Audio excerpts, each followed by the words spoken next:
So ito na po guys yung front panel ng pinaka Sakura 735 US. So tinanggal ko na yung front panel ya. Yung mga tone control tinanggal ko rin guys. So what's up guys and welcome back sa ating channel. So ngayon guys meron tayong ituturo. Yan, tuturo natin paano gawing power amplifier design si Sakura 735. Tapos lagyan rin natin ng signal LED indicator. Ayan. So, mangyari dito guys, babaklasin natin yung kaniyang tone control. Tapos, gagawa natin ng butas para sa signal indicator. Tsaka yung matitira na lang dito is yung dalawang volume control para sa left at tsaka para sa right channel. So, dalawang volume na lang yung ating ititira dito. Yan. So, papakita natin guys yung gagawin natin. So, let's go. So ito na po guys, bali ito yung pinaka amplifier rebooting. Bali yung brand pala nito is Sakura EB735 US. So wala naman tong problema itong amplifier, is gusto lang niya is gawing power amplifier design, which is yung dalawang volume na lang yung matitira. Volume sa left tsaka volume sa right. Yan, dahil gagamitin niya to sa kanyang sound system. Siguro gagamitin niya to for mid-high or tweeter. Yan. So ito guys, ito yung front panel ng pinaka Sakura 735. So binaklas ko na yung kaniyang pinaka tone control dito. Ito siya. Yan. Kasi hindi na natin ito magagamit kapag gagawin natin power amp design siya. Hindi na natin magamit yung kaniyang tone control. Tsaka yung kaniyang microphone inputs. Yan. So itatabi na lang natin yan kasi yung mga pesa is magagamit ko naman yan ni bushing. Yan.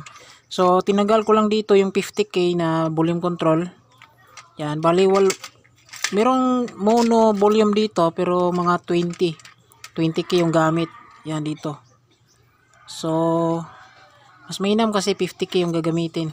So, ito, tinanggal natin yung isa.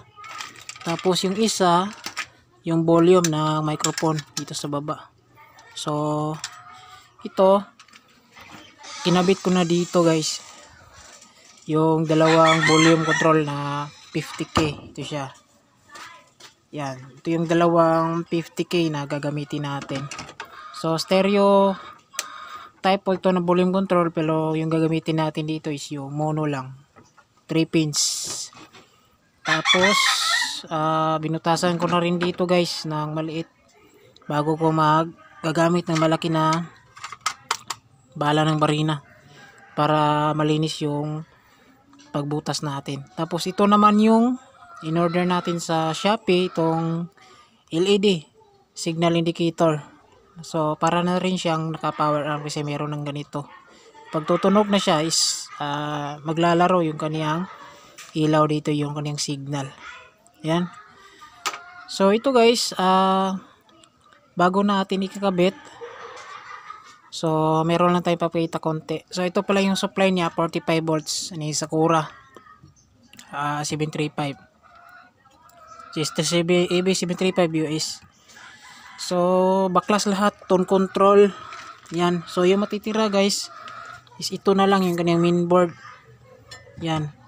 Tapos, itong wire na to, maiiwan to kasi dito tayo magko-connect. So, maglagay na lang tayo ng extension dito ng konting wire para aabot dito sa kanyang pinaka volume na ginawa natin. Yan. So, panoorin nyo guys hanggang dulo kasi ituturo natin yung connection tsaka wirings para maging power amp design po siya.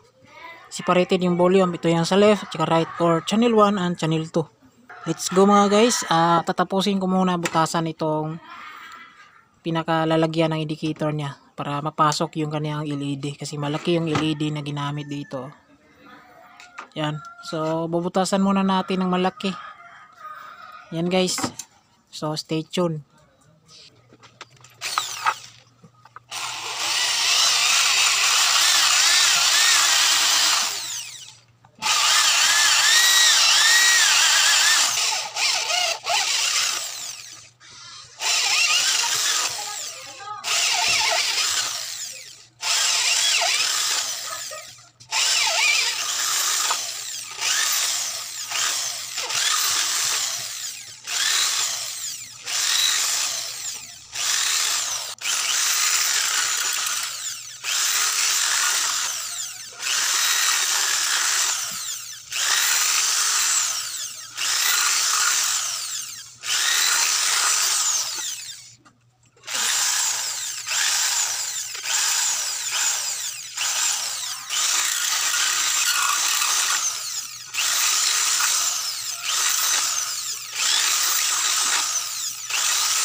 So ito mga guys,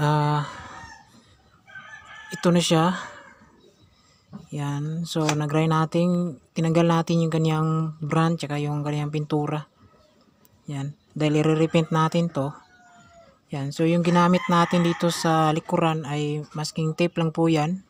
Tinakpan natin ng masking tape. Tapos dito yung mga butas-butas is nilagyan ko ng glue stick. Ito siya guys, glue stick. Tapos pati na rito binalik natin yung knobs tapos binaon. Tapos nilagyan ng glue stick. Pag matuyo na to guys, itong glue stick na to is i-grind natin, pakinisin natin, tapos ipa-final natin, lagyan natin ng epoxy para kapit na kapit po siya. Pagkatapos pwede na natin pinturahan ng itim. So, nagsisimula pa lang tayo guys sa pag gawa nitong Sakura 735 na gawing power arm design. So bali ito na po siya yung channel 1 or left, channel 2 or right. Yan. Tapos yung kanyang indicator dito sa gitna. Ito dito guys, ito yung kanyang power switch. Kunting tiyaga lang guys para maganda yung resulta sa harap. So ito guys, bali binatakan natin ng epoxy all purpose yung mga butas-butas na nilagyan natin ng stick glue para hindi talaga siya bibitaw, tsaka kapit na kapit po siya. So bukas kapag matuyo na to is ililihan natin at saka pipinturahan ng bago. Ayan. So update ko kayo bukas mga guys pag tapos ang pintura, tapos proceed na tayo sa paggawa ng Sakura 7352 power amplifier design. So yun lang guys. See you in my next video.